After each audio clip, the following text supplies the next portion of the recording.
ಎಲ್ರಿಗೂ ನಮಸ್ಕಾರ. ನೀವು ನೋಡ್ತಾ ಇದ್ದೀರಾ ಲಕ್ಕೇಶ್ ಯಶ್ ಯೂಟ್ಯೂಬ್ ಚಾನಲ್. ಇವತ್ತಿನ ವಿಡಿಯೋದಲ್ಲಿ ಅದ್ರ ಬಗ್ಗೆ ತಿಳಿಸ್ಕೊಡ್ತಾ ಇದ್ದೀನಪ್ಪ ಅಂತಂದರೆ, ನಿಮ್ಮ ಒಂದು ವೀಡಿಯೋಸ್ ಟಿಕ್ಟಾಕ್ ವೀಡಿಯೋಸ್ಗಳನ್ನ ಹೇಗೆ ಪ್ರೈವೇಟಾಗಿ ಅಪ್ಲೋಡ್ ಮಾಡೋದು ಅಂತ ತಿಳಿಸ್ಕೊಡ್ತಾ ಇದ್ದೀನಿ. ಇವಾಗ ನೀವು ಟಿಕ್ಟಾಕಲ್ಲಿ ನೋಡಿರ್ತೀರ, ತುಂಬ ಜನ ಪಬ್ಲಿಕಲ್ಲಿ ವೀಡಿಯೋಸ್ಗಳನ್ನ ಅಪ್ಲೋಡ್ ಮಾಡ್ತಾ ಇರ್ತಾರೆ. ಅಂತಂದರೆ ಪಬ್ಲಿಕ್ಕು ಕೂಡ ಅವ್ರ ವೀಡಿಯೋಸ್ಗಳನ್ನ ಯಾರು ಬೇಕಾದರೂ ತೆಗೆದು ನೋಡ್ಬೋದಾಗಿರುತ್ತೆ. ಸೊ ನಿಮ್ಮ ವೀಡಿಯೋಸ್ಗಳು ಪ್ರೈವೇಟ್ ಆಗಿರಬೇಕು ಅಂತಂದರೆ, ಯಾರು ನಿಮ್ಮ ವೀಡಿಯೋಸ್ಗಳನ್ನ ನೋಡಬಾರ್ದು, ಬರೀ ನೀವು ಮಾತ್ರ ನಿಮ್ಮ ವೀಡಿಯೋಸ್ಗಳನ್ನ ನೋಡ್ಕೋಬೇಕು ಅಂತ ಇದ್ದರೆ, ಸೊ ಖಂಡಿತವಾಗ್ಲೂ ನೀವು ಪ್ರೈವೇಟ್ ವೀಡಿಯೋಸ್ಗಳನ್ನ ಟಿಕ್ಟಾಕಲ್ಲಿ ಅಪ್ಲೋಡ್ ಮಾಡ್ಬೋದು. ಹೇಗೆ ಅಂತ ಈ ಒಂದು ವಿಡಿಯೋದಲ್ಲಿ ತಿಳಿಸ್ಕೊಡ್ತೀನಿ. ವಿಡಿಯೋ ಕೊನೆ ತನಕ ನೋಡಿ ಅಂತ ಹೇಳ್ತಾ, ಅದಕ್ಕಿಂತ ಮುಂಚೆ ನೀವೇನಾದರೂ ಫಸ್ಟ್ ಟೈಮ್ ನಮ್ಮ ಯೂಟ್ಯೂಬ್ ಚಾನಲ್ ವಿಡಿಯೋ ನೋಡ್ತಾರೆ, ಸಬ್ಸ್ಕ್ರೈಬ್ ಮಾಡ್ಕೊಳ್ಳಿ. ಜೊತೆಗೆ ವಿಡಿಯೋ ಇಷ್ಟ ಆದರೆ ದಯವಿಟ್ಟು ಒಂದು ಲೈಕ್ ಮಾಡಿ ಅಂತ ಹೇಳ್ತಾ ಇವತ್ತಿನ ವಿಡಿಯೋನ ಶುರು ಮಾಡೋಣ. ಬನ್ನಿ ಶುರು ಮಾಡೋಣ. ಓಕೆ, ಮೊದಲು ನೀವು ಟಿಕ್ಟಾಕ್ ಅಪ್ಲಿಕೇಶನ್ ಓಪನ್ ಮಾಡ್ಕೊಳ್ಳಿ. ಓಪನ್ ಮಾಡಿಕೊಂಡು ಇಲ್ಲಿ ಮೀ ಅಂತಿದೆಯಲ್ಲ, ಮೀ ಮೇಲೆ ಕ್ಲಿಕ್ ಮಾಡಿ. ಸೊ ಕ್ಲಿಕ್ ಮಾಡಿದ್ಮೇಲೆ ಇಲ್ಲಿ 3 ಡಾಟೆಡ್ ಲೈನ್ಸ್ ಇದೆಯಲ್ಲ, ಇದ್ರ ಮೇಲೆ ಕ್ಲಿಕ್ ಮಾಡಿದ್ರೆ ಇಲ್ಲಿ ಪ್ರೈವಸಿ ಆ್ಯಂಡ್ ಸೇಫ್ಟಿ ಅಂತ ಇರುತ್ತೆ. ಇದ್ರ ಮೇಲೆ ಕ್ಲಿಕ್ ಮಾಡ್ಕೊಳ್ಳಿ.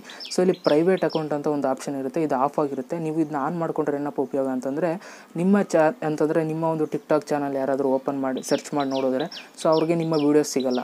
ಸೊ ಇದನ್ನ ಆನ್ ಮಾಡಿದ್ರೆ ಮಾತ್ರ ನಿಮ್ಮ ವೀಡಿಯೋ ಸಿಗೋಲ್ಲ. ಸೊ ಪ್ರೈವೇಟ್ ಅಕೌಂಟ್ ಅಂತ ಅವ್ರಿಗೆ ತೋರಿಸುತ್ತೆ. ನೀವು ಅವ್ರನ್ನೇನಾದರೂ ನೀವು ಫಾಲೋ ಮಾಡಿದ್ರೆ ಮಾತ್ರ, ನೀವು ಅವರ ರಿಕ್ವೆಸ್ಟ್ನ ನೀವು ಅಕ್ಸೆಪ್ಟ್ ಮಾಡಿದ್ರೆ ಮಾತ್ರ ಅವ್ರು ನಿಮ್ಮ ವೀಡಿಯೋಸ್ ನೋಡೋದಕ್ಕೆ ಸಾಧ್ಯ. ಅಲ್ಲಿ ತನಕ ಅವರು ನೋಡೋದಕ್ಕೆ ಸಾಧ್ಯ ಇಲ್ಲ. ಇವಾಗ ನಾನು ಯಾರು ಬೇಕಾದರೂ ಇವಾಗ ನನ್ನ ಅಕೌಂಟ್ನ ನೀವು ಸರ್ಚ್ ಮಾಡಿದ್ರೆ, ನಂದು ಪಬ್ಲಿಕ್ ಇದೆ ಆ್ಯಕ್ಚುಲಿ. ಇವಾಗ ನೀವು ಲಕ್ಕೇಶ್ ಸರ್ಚ್ ಮಾಡಿದ್ರೆ, ಸೊ ನನ್ನ ಅಕೌಂಟು ವೀಡಿಯೋಸ್ ಎಲ್ಲ ಬಂದ್ಬಿಡುತ್ತೆ. ಸೊ ನೀವು ಇದನ್ನೇನಾದರೂ ಆನ್ ಮಾಡಿಕೊಂಡ್ರೆ, ಸೊ ಈಗ ಆಫ್ ಮಾಡ್ತಾಯಿದ್ದೀನಿ, ಇದನ್ನ ಆನ್ ಮಾಡಿಕೊಂಡ್ರೆ ಸೊ ಅವ್ರು ನಿಮ್ಮ ವೀಡಿಯೋಸ್ನ ನೋಡೋದಕ್ಕಾಗಲ್ಲ. ಸೊ ಅವ್ರು ಅಪ್ರೂವ್ ಮಾಡಿದ್ಮೇಲೆ ಮಾತ್ರ ನೀವು ನೋಡೋದಕ್ಕಾಗೋದು. ಸದ್ಯಕ್ಕೆ ಈಗ ಆಫ್ ಮಾಡ್ತಾಯಿದ್ದೀನಿ. ನನ್ನ ವೀಡಿಯೋಸ್ ಯಾರು ಬೇಕಾದರೂ ಇವಾಗ ನೀವು ನೋಡ್ಬೋದು. ಸೊ ಇವಾಗ ಪ್ರೈವೇಟಾಗಿ ಹೇಗೆ ನಿಮ್ಮ ವೀಡಿಯೋಸ್ ಟಿಕ್ಟಾಕಲ್ಲಿ ಅಪ್ಲೋಡ್ ಮಾಡೋದು ಅಂತ ತಿಳಿಸ್ಕೊಡ್ತೀನಿ. ಇಲ್ಲಿ ಪ್ಲಸ್ ಮೇಲೆ ಕ್ಲಿಕ್ ಮಾಡಿ, ವೀಡಿಯೋ ಓಪನ್ ಆಗುತ್ತೆ. ಸೊ ವೀಡಿಯೋ ಮಾಡ್ಕೊಳ್ತೀನಿ ಒಂದಷ್ಟು ಸೆಕೆಂಡು. ಮಾಡಿಕೊಂಡು ಇಲ್ಲಿ ಓಕೆ ಮೇಲೆ ಕ್ಲಿಕ್ ಮಾಡಿ, ರೈಟ್ ಮಾರ್ಕ್ ಇದೆಯಲ್ಲ, ಇದ್ರ ಮೇಲೆ ಕ್ಲಿಕ್ ಮಾಡ್ತಾ ಇದ್ದಾಗ ನಿಮ್ಗೆ ಈ ರೀತಿ ಬರುತ್ತೆ ವೀಡಿಯೋ. ಸೊ ಇಲ್ಲಿ ನೆಕ್ಸ್ಟ್ ಮೇಲೆ ಕ್ಲಿಕ್ ಮಾಡಿ, ವೀಡಿಯೋ ಆದಮೇಲೆ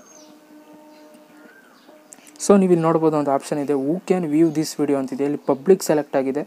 ಪ್ರೈವೇಟ್ ಅಂತ ಕೊಟ್ಟರೆ ನಾವು ಮಾತ್ರ ನೋಡೋದಕ್ಕೆ ಸಾಧ್ಯ. ನೀವು ಫ್ರೆಂಡ್ಸ್ ಅಂತ ಕೊಟ್ಟರೆ, ನೀವು ಯಾರನ್ನ ಫಾಲೋ ಮಾಡ್ತಾಯಿದ್ದೀರಾ ಅವರು ನಿಮ್ಮನ್ನ ಫಾಲೋ ಮಾಡ್ತಾಯಿದ್ರೆ, ಸೊ ಅವ್ರು ಮಾತ್ರ ನೋಡೋದಕ್ಕೆ ಸಾಧ್ಯ. ಇವಾಗ ಪ್ರೈವೇಟ್ ಅಂತ ಕೊಟ್ಬಿಟ್ಟು ನೀವೇನಾದರೂ ಈ ವಿಡಿಯೋನ ಕನ್ಫರ್ಮ್ ಮಾಡಿದ್ರೆ, ಇವಾಗ ಪ್ರೈವೇಟ್ ಮಾತ್ರ ಅಂತಂದರೆ ನೀವು ಮಾತ್ರ ನೋಡೋದಕ್ಕೆ ಸಾಧ್ಯ, ಇನ್ಯಾರೂ ನೋಡೋದಕ್ಕೆ ಸಾಧ್ಯ ಇಲ್ಲ ಒಂದು ವೀಡಿಯೋನ. ಸೊ ಈ ರೀತಿ ಆದಮೇಲೆ ನೀವು ಇಲ್ಲಿ ಪೋಸ್ಟ್ ಅಂತಿದೆಯಲ್ಲ, ಪೋಸ್ಟ್ ಮಾಡಿದ್ರೆ ನಿಮ್ಮ ಅಕೌಂಟಲ್ಲಿ ಮಾತ್ರ ಇರುತ್ತೆ, ಬಟ್ ನಿಮ್ಮ ವೀಡಿಯೋಸ್ ಯಾರೂ ನೋಡೋದಕ್ಕೆ ಸಾಧ್ಯ ಇಲ್ಲ, ಓಪನ್ನೂ ಆಗೋಲ್ಲ ಅವ್ರಿಗೆ. ಸೊ ಈ ರೀತಿ ನಿಮ್ಮ ಮೊಬೈಲಲ್ಲಿ ನೀವು ಪ್ರೈವೇಟ್ ವೀಡಿಯೋಸ್ನ ಟಿಕ್ಟಾಕಲ್ಲಿ ಅಪ್ಲೋಡ್ ಮಾಡ್ಬೋದು. ಐ ಥಿಂಕ್ ಈ ಒಂದು ವಿಡಿಯೋ ನಿಮ್ಗೆ ಇಷ್ಟ ಆಗಿದೆ ಅಂತ ಅಂದ್ಕೊಳ್ತೀನಿ. ಇಷ್ಟ ಆಗಿರೋ ದಯವಿಟ್ಟು ಒಂದು ಲೈಕ್ ಮಾಡಿ, ಶೇರ್ ಮಾಡಿ, ಕಮೆಂಟ್ ಮಾಡಿ ಅಂತ ಹೇಳ್ತಾ ಮತ್ತೆ ಸಿಗ್ತೀನಿ. ಎಲ್ರಿಗೂ ಬಾಯ್. ಜೈ ಹಿಂದ್, ಒಂದೇ ಮಾತರಂ.